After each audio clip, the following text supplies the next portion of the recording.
Welcome back to How to Hit a Man. I'm BurningDogFace, and we're here in Mendoza, where we need to take out Don Yates. Oh no, I've actually been right about that. Don Archibald Yates. And, not take out Diana, which is a problem, because this man directly in front of me on the stairs wants to take out Diana. We're gonna have to agree to disagree on that one. And, well, in lieu of doing shoutouts in this particular episode, I had discovered that there are more extensive files on the targets in objectives rather than intel. So, Don Archibald Yates is a power lawyer and founding partner in the top legal firm Morgan, Yates & Cohn. The son of New York real estate mogul Archibald Yates and business executive Helena Yates, née Castro, of the famed winemaking Castro family in Argentina, Don Yates and his younger brother Zachary grew up privileged on the Upper East Side of Manhattan. From an early age, Don was on a fast track towards the White House. Voraciously ambitious, Don was always at the top of his class, becoming student body president at his elite high school by a landslide. A larger-than-life personality, eloquent and verbose, flamboyant and sociable, Don had an omnipresent energy and intuition, allowing him to galvanize every situation he entered. He would unabashedly tell anyone how he planned to make Attorney General by the age of 35 and President by the age of 42. However, during his stint at Harvard Law School, he landed a prestigious internship with the U.S. Attorney for the Southern District of New York, and was immediately enthralled with the cerebral blood sport that was courtroom dueling. Casting his political aspirations aside, with trademark lack of sentimentality, Yates founded a law firm with two of his closest friends, the dapper Ken Morgan and the shy, analytical Theodore Cohn. Yates and Morgan would be the outward faces of the company, representing their clients in court, while the reclusive Cohn would specialize in tax law and handle the financial services side of their operation. Morgan, Yates, and Cohn quickly amassed an impressive client roster, their breathtaking unscrupulousness making them the go-to law firm in the greed is good downtown era of the 1980s. Yates and Morgan, in particular, rose to fame and notoriety when they successfully acquitted investment bank Milton Fitzpatrick of illicit trade charges by extorting key witnesses. This audacious feat brought the firm to the attention of Providence, which, unknown to Don Yates, already controlled his father's real estate trust. By the 90s, Morgan, Yates & Cohn had become the most powerful law firm on the East Coast. Vilified by progressives as an instrument of pure corporate evil, these power lawyers would defend their wealthy clients by any means necessary, including intimidation, bribery, false evidence, entrapment, character assassinations, and flat-out murder. Their acolytes include Ken Morgan's now legendary affluenza defense of murderous socialite Chelsea Whitmore, their masterful team defense of Kronstadt Industries after the Tungan Valley incident, and Yates's shock acquittal of the Van Orton Tobacco Company following their indictment for spiking the groundwater in sub-Saharan Africa with nicotine to boost their dwindling customer base. Fuck me. That's not ideal. Early in the 2000s, Yates fell in love with Argentinian top diplomat Valentina Morales.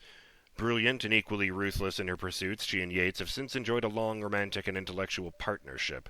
However, in 2016, Valentina was caught up in a political scandal which put an abrupt end to her career. She reluctantly moved home to Argentina to manage her ancestral vineyard, which the Yates had long been running on the side, and Yates, now well into his 60s, began considering his own retirement from the firm. But history had different plans.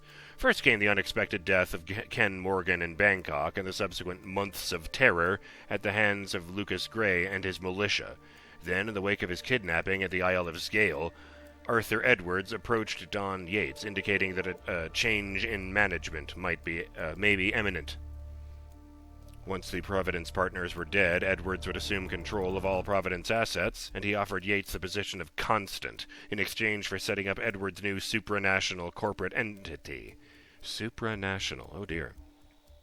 Yates, whose ambition never softened with age, jumped at the opportunity. He announced his retirement from Morgan, Yates & Cohn and began prepping for his new position as the third constant of Providence.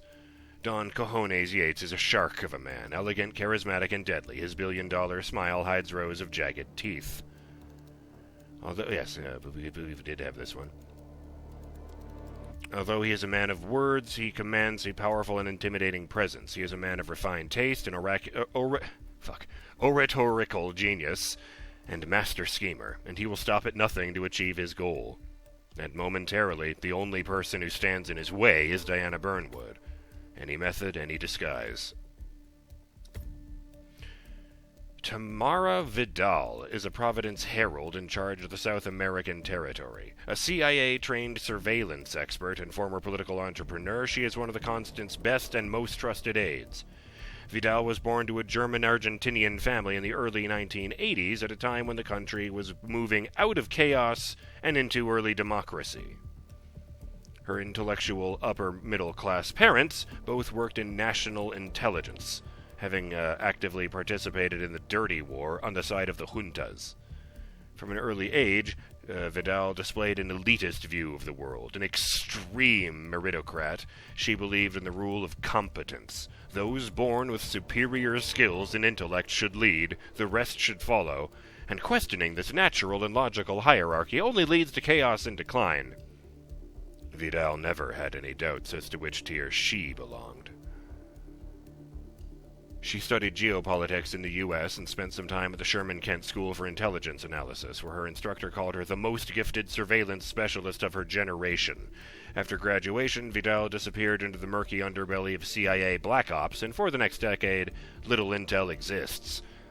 However, in a major 2012 data leak by a Langley whistleblower, Vidal's name surfaced as the leader of a CIA interrogation black site located on an abandoned Hamsung oil rig, reportedly a testing ground for new types of chemical interrogation, strictly outlawed by the Geneva Convention. I didn't know that before I met that dude with the mask who does chemical tortures for Gray's militia. Yes, I think he was working for the militia. In the early 2010s, Vidal resurfaced in her native Argentina. I don't know why I was going to say Argentinian. In her native Argentina, as the founder of a political party known as Future Federation, a characteristically elitist, some say crypto-fascist, movement promoting a bold brand of meritocratic corporatocracy with a dash of transhumanism. Okay, she wants to be a cyborg. The party quickly won a huge national following, creating shocked and astonished headlines across the world. This is when Vidal caught the eye of Arthur Edwards, the Constant. Vidal's political vision was very much in line with his own, and he immediately recruited her for Providence. With Vidal's resignation, Future Federation lost its momentum and was soon resigned to the ash heap of history, much to the relief of the liberal mainstream. Little did they know that Vidal's vision for the future now flourished within the world's most influential power cabal. Vidal joined the Heralds, a small corps of field handlers who carry out Providence's plans on the ground. Heralds are typically recruited among analysts, corporate fixers, lobbyists, and political advisors, and Vidal quickly rose to become Edwards' favorite. She was assigned the South American region, becoming a key player and hidden hand in some of the biggest upsets and victories on the continent. She's fueled the wars between major drug cartels, such as the Providence-controlled Moreno cartel and the Delgado cartel in Colombia. She backchannels promising politicians to places of influence and stokes the fires of conflict in the region to divert attention away from Providence activities. She is a true believer in Providence, which is in many ways a living embodiment of her meritocratic ideals. Following the deaths of the partners in Arthur Edwards' ascent to power, Vidal secretly hoped that she would be the next Constant, only to see that honor go to top Providence operative Don Yates of the law firm Morgan, Yates & Cohn, a man whom Vidal considers an opportunistic crony who doesn't embody the true cause. Still, Vidal trusts Edwards unconditionally and has agreed to escort the curious new addition to the Herald Corps, former ICA handler Diana Burnwood, to celebrate Yates at his retirement party. Presumably, Edwards considers Diana a valuable asset, but trust must be earned, and until he is certain about her true motives and allegiances, He has asked Vidal to be his eyes and ears. Vidal is highly observant and will be watching events closely. In order to successfully extract Diana, she must be taken out. Any method, any disguise. What's it say now? Yeah, just do not eliminate Diana Burnwood. Sure. Sure. Was there even a briefing for this one?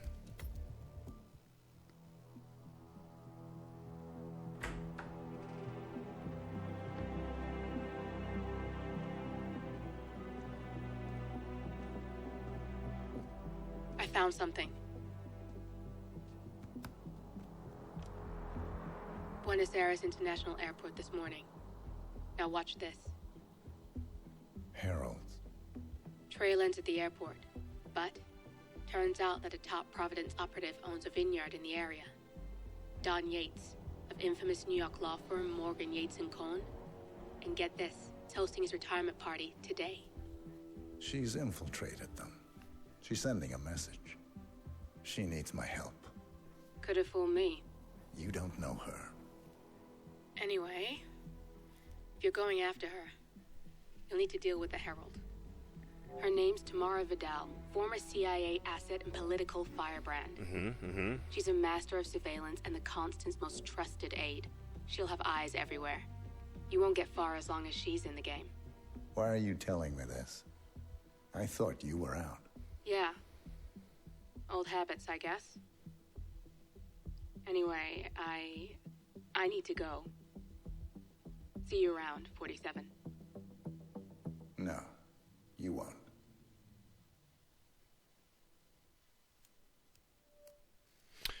Oh boy. Who exactly? Why does it feel more intimidating now? And not less? If I'm going to be one of these heralds of yours, you need to start letting me in on a few things. Okay. Those are I should walk over here. What am I supposed to do? Just fucking throw him over the edge? And what's that? Huh. Sabotage whatever that is. Uh-oh. New intel, Yates' plan B.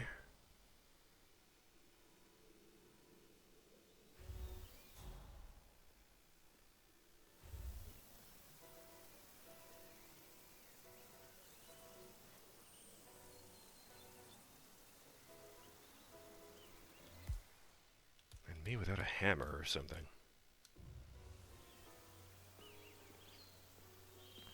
I don't know how I'm going to do this. We're just out in the open.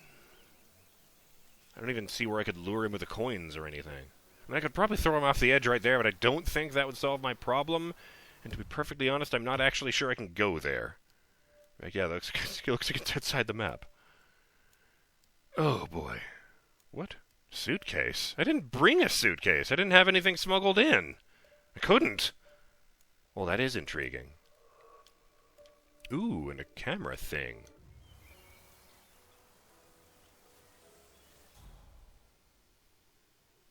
Something in that direction can be scanned. Oop.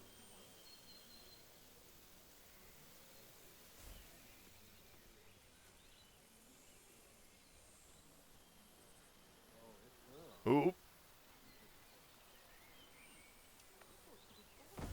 If I had the fucking... Oh, if I had the, oh, I suppose he'd be dead in that case.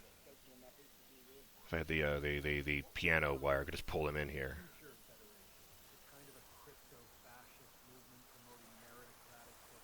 Future Federation, isn't that like the facility that the Fantastic Four founded? At Pax Mundus, we did a report about the geopolitical ramifications.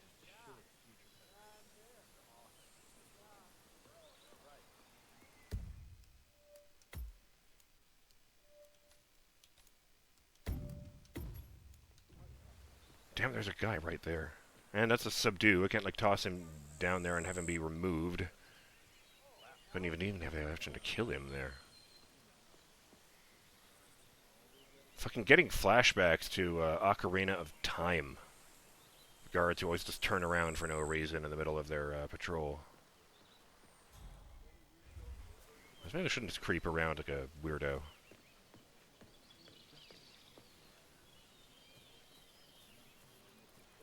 Why do these have doors? I don't think you're supposed to go in here.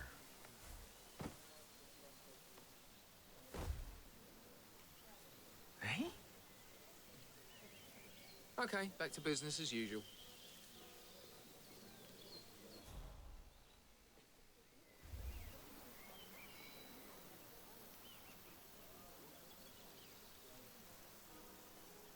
Smoking his invisible cigarette since it didn't. Oh no, they put the thing there this time too. Thought the animation fucked up this time.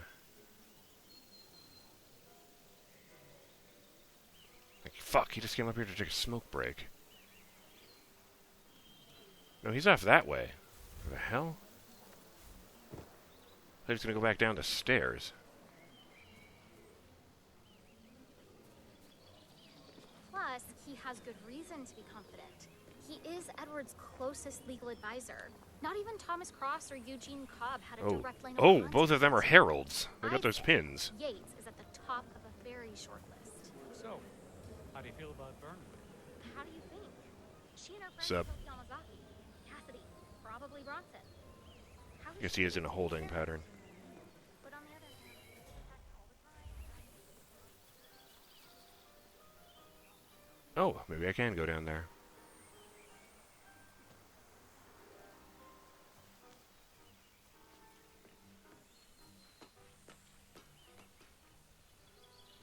Just directions.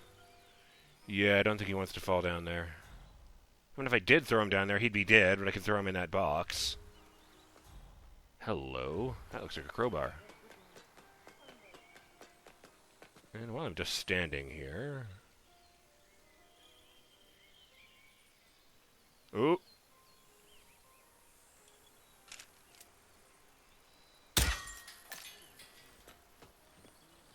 This guy does not look... Oh! I didn't even poison that guy. He's just puking. Must have drank too much wine. You're not supposed to drink the wine at a wine tasting, you fool. They literally have buckets for people to spit it back out in so you don't get completely shit-faced. That poor garbage can. What did it ever do to you? I suppose the alternative is puking over the railing in this particular case. Where the fuck am I going to find a way to get this guy? Unless I lured him down the fucking stairs and threw him in that box. Maybe I could move the box to him. No. No, that never works. That's never an option. Although I suppose if I did poison him, he'd probably go to this box, and then I could just put him in there.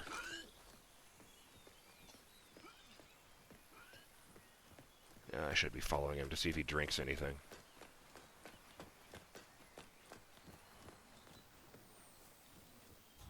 He's back up here. I mean, I could blow him up by sabotaging that thing he's leaning against. But then he would be dead. Man, I am way too good at murdering people. Well, that came out completely wrong out of context, didn't it?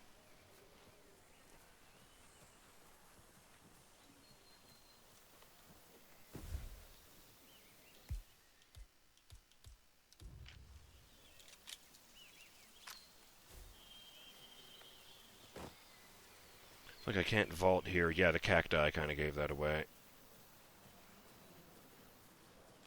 Corvo Black. He probably thought that sounded really cool. And I hate that he's right. The fuck? Is that woman wearing yoga pants and a tank top? At this party? Yep.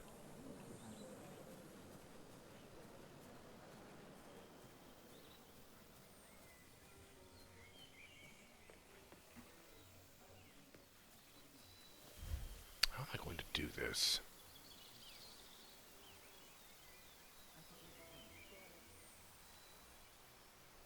And what does sabotaging that thing sticking out of the ground do? I don't have a wrench, but...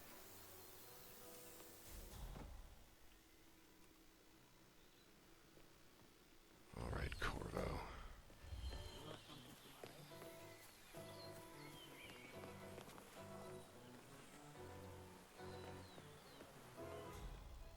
All this food and nothing to poison. The Art Society will never be the same. Take it Uh, out. I'm sorry? This is what you're cooking? It's a fucking bonfire that hasn't been lit yet, surrounded by sides... fucking... Mr. Yates' gates are waiting. I don't remember what you call them. Sides of beef, I think it is. Fucking carcasses hanging from hooks. It's just a stupid torch. John Doe. I'm sure someone's gonna light Miguel. It's traditional. Look, I'm not gonna explain it to you, little. Need to find the torch, Just huh? find another torch. Don't care how. Before with a laughing stock. Yeah, sure, okay. Why mother prefers him, I will never understand. I'm saying no other law firm has this kind of... Oh dear. So, And I can't read the top of the shirt because she's got long hair, but this back of this woman's shirt says, in part, Death of Jordan Cross. And she is dressed like the sort of person who would be a fan of his. Oh! Hey, what we talking about? Sorry about that. I should trying to avoid someone. He's my ex. It's really awkward. It's not making eye contact at the moment. Okay, going. Thank you.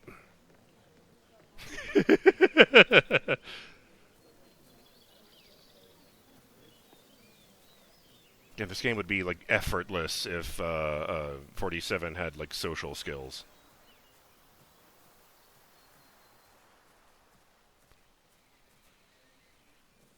Fuck. Okay.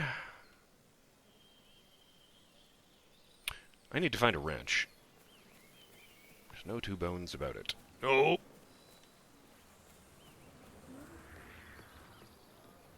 I wonder if I can go in there. There's a sign on the door, so I'm guessing no.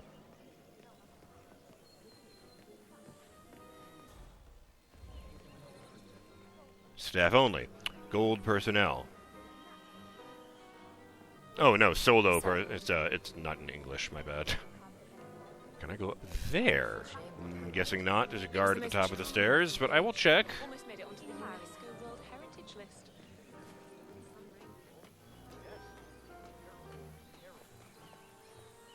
Right. Okay.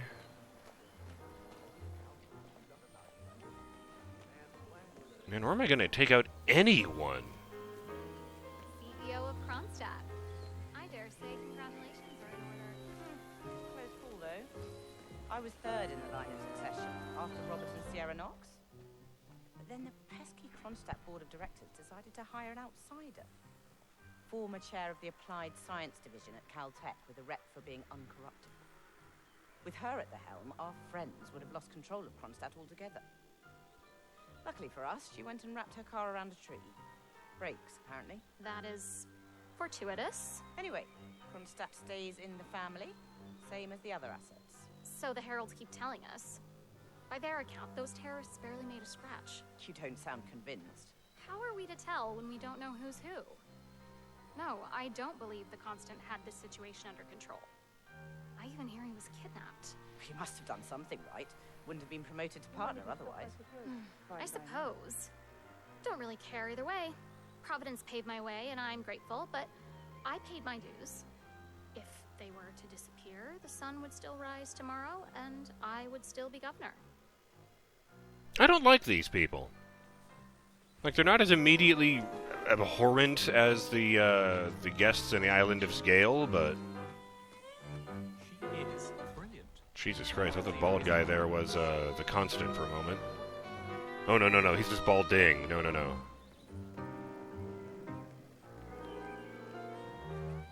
It would be kind of funny if you could hit Y on one of these wallflowers and dance with them as a blending in thing.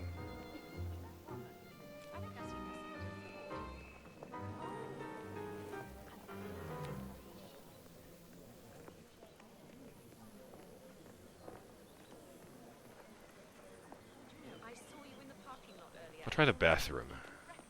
I don't expect to find any wrenches, but I don't know, maybe I'll find another employee puking his guts out.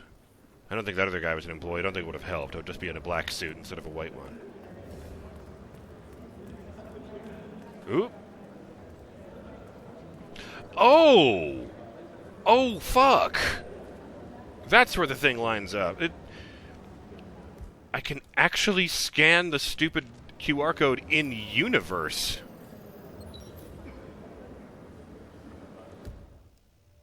Venedo Yates, a prestigious winery in Mendoza, Argentina. Venedo Yates has become a household name in the American collector's market due to its affiliation with legendary law firm partner Don Cojones Yates.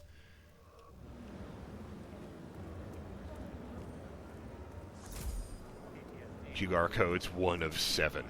It's not unreasonable. Think about it. Oh, put that away. You're not allowed to have that in the bathroom. By the militia and held hostage.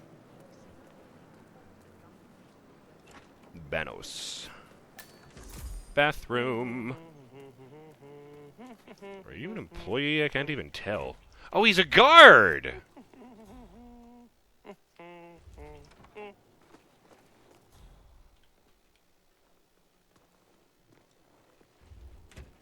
Oh, there's a guy in there.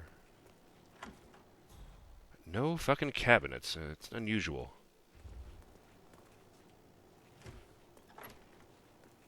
Where's this door go? Oh, that door, yeah. Oh, staff only. I was expecting this door probably leads to the ladies' area. And I suppose it's all just one big place since it's just individually enclosed rooms. He probably confused me for someone else. I feel like most people who have hired 47 to just pretend they didn't know him. Where the fuck do I put this guy? Shit.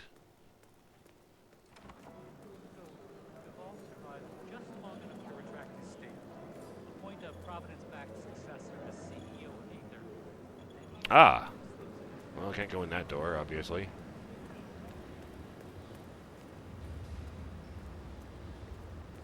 Do you recall the name of the artisan who designed that bespoke reclaimed wood dining table? Serenity's been asking for some. I'm sure the fellow would agree. The barrel room. The wine is stored in oak barrels during the long secondary stage of fermentation. The barrel room also contains a spacious wine fridge where the estate's most valuable wines are kept in cold storage, including a bottle of 1945 Grand Paladin, the rarest and most expensive wine in the world. The fridge doors are made from ballistic glass and can only be unlocked from the upstairs security room. They are serious about their booze.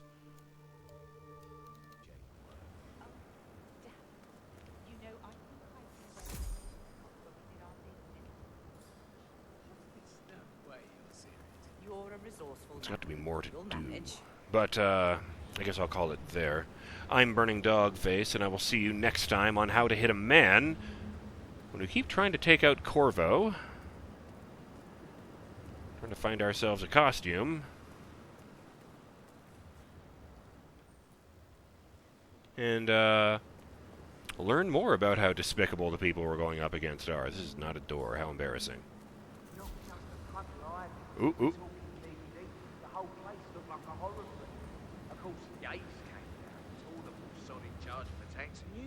You'd think there was some kind of fail-safe mechanism or early warning system in place. Yeah, you Stupid would. mission story. If the pumps malfunction, the tanks overflow. That pretty much sums it up. So, pay attention to that pump flow. Unless you're in the market for an extra orifice. Lightning never strikes twice. We'll be These fermentation tanks are accident-prone. If the pump malfunctions, the tanks overflow. This has happened before, provoking an appearance from Don Yates. It's likely to happen again.